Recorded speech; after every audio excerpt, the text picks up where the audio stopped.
Amberly Lago's survival story is nothing short of amazing. She had it all. She was living the California dream with her husband, her 2 kids, and then a random accident changed the course of her life forever. She's now detailed her journey in her new book, True Grit and Grace, Turning Tragedy into Triumph. And boy, is that true in her case. Here is Amberly Lago's story. Watch. You know, finally, I had the man of my dreams. We had a baby. My oldest daughter was 13. And just life was good. A wife, mother, fitness model, and personal trainer, Amberly Lago was living the California dream. And I felt like the rug was pulled out from underneath me. Just in an instant, everything was changed. 911. Hi, there's an accident on Ventura Boulevard. This girl came on her motorcycle, just totally got smashed. Does she need paramedics?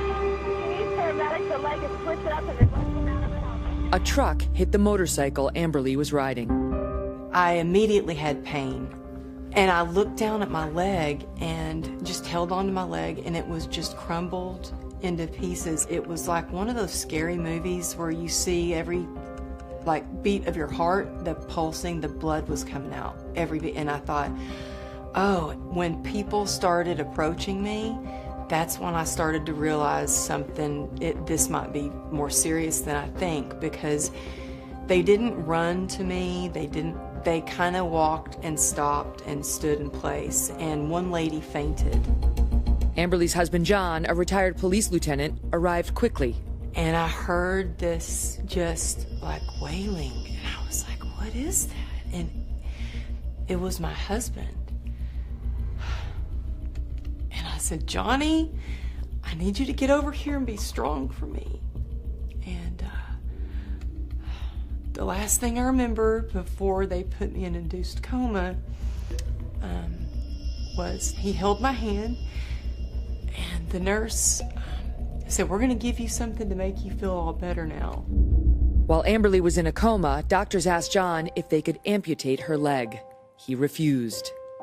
He said, when she wakes up out of a coma, I want her to be the one to make the decision on whether or not her leg is going to be amputated. I want her to have 2 legs when she wakes up. Amberly's femoral artery was severed and her leg shattered, and the chance of saving it, just 1%. Amberly would spend 3 months in the hospital, and she underwent 34 surgeries. But nothing could keep her down. Amberly Lago, come on out.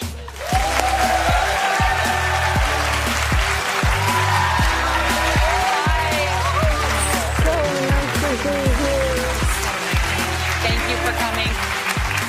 All right, so I know you want to hear about Amberly, and so do I, because the real story is not actually the accident. It is what happened on the road to recovery that is amazing. That's next. We're here now with Amberly Lago, whose life was forever changed when her motorcycle collided with an SUV. Against medical advice, she refused to allow doctors to amputate her heavily damaged leg, fought through countless surgeries and physical therapy. And she writes about all of this and overcoming that adversity in her book, True Grit and Grace, Turning Tragedy into Triumph. She knows of what she writes. Amberly, 34 surgeries. The pain on a scale of 1 to 10 that you went through in the recovery was what? I would say about a 12. So it was off. It was off the charts. It was awful. Yeah, it was awful. And I thought the pain, I thought, well, it's going to get better.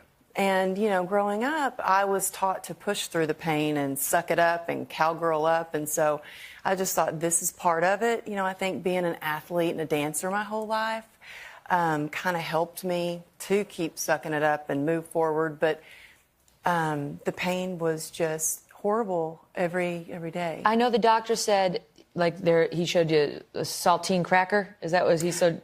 There was basically to try to explain what had happened to your leg. Can you explain that? He was in the cafeteria, my husband, and he ran into my doctor who saved my leg.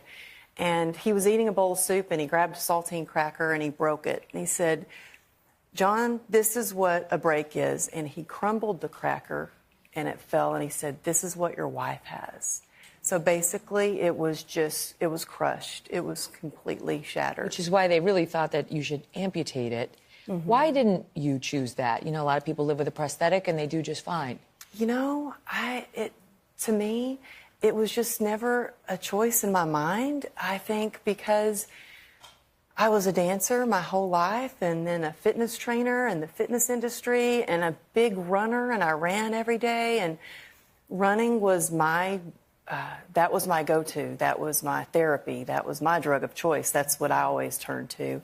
And I thought, how would I do that? You know, I know there are plenty of people out there that do run. They're Olympians. But for me, I just wanted to keep my leg. I just wanted to. So all these surgeries later, 34 surgeries, tons of pain throughout the process. You grit it out. Then you find out you have something called complex regional pain syndrome, which they call suicide disease because there's no known cure.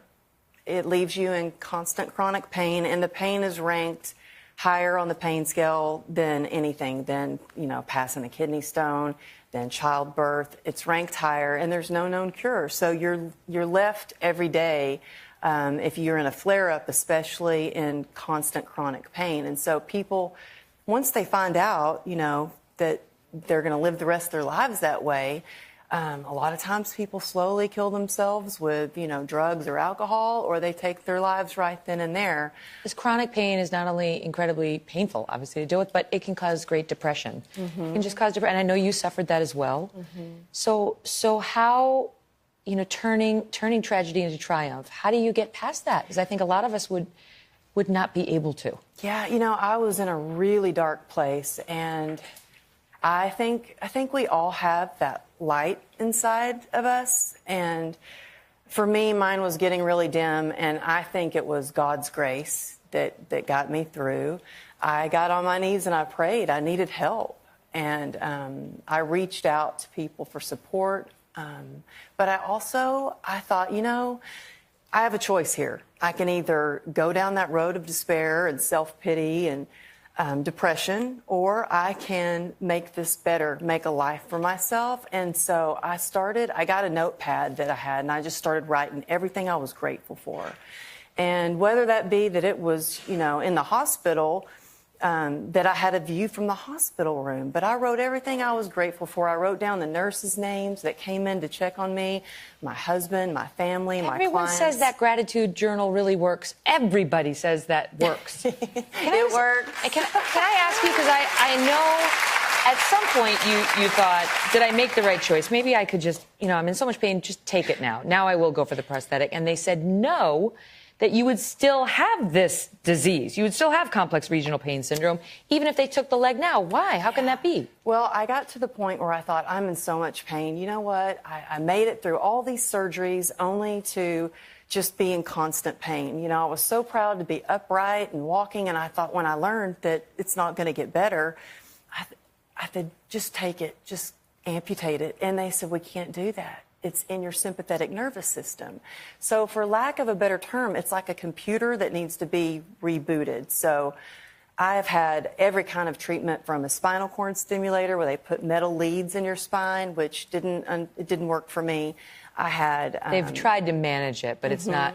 I mean, really, at this point for you, it's mind over matter. It's a lot of mind over matter. So mindfulness, for sure, practicing mindfulness. And listen, so it's like a lot of our viewers are going to be patients who are chronic pain patients. And you read this book, because there's no way she doesn't get what you're going through with the 34 surgeries and the ongoing, you know, the suicide disease. It's a terrible term. And maybe there's hope. You know, if you can get through what you describe as like fire ants all over your leg on a daily basis, what else could you handle? What can the human spirit take and still be beautiful in every sense of the word? Amberly, thank you for sharing your story. Oh, thank you. Good luck to you. Good luck. Good luck with the book as well. We'll be right back.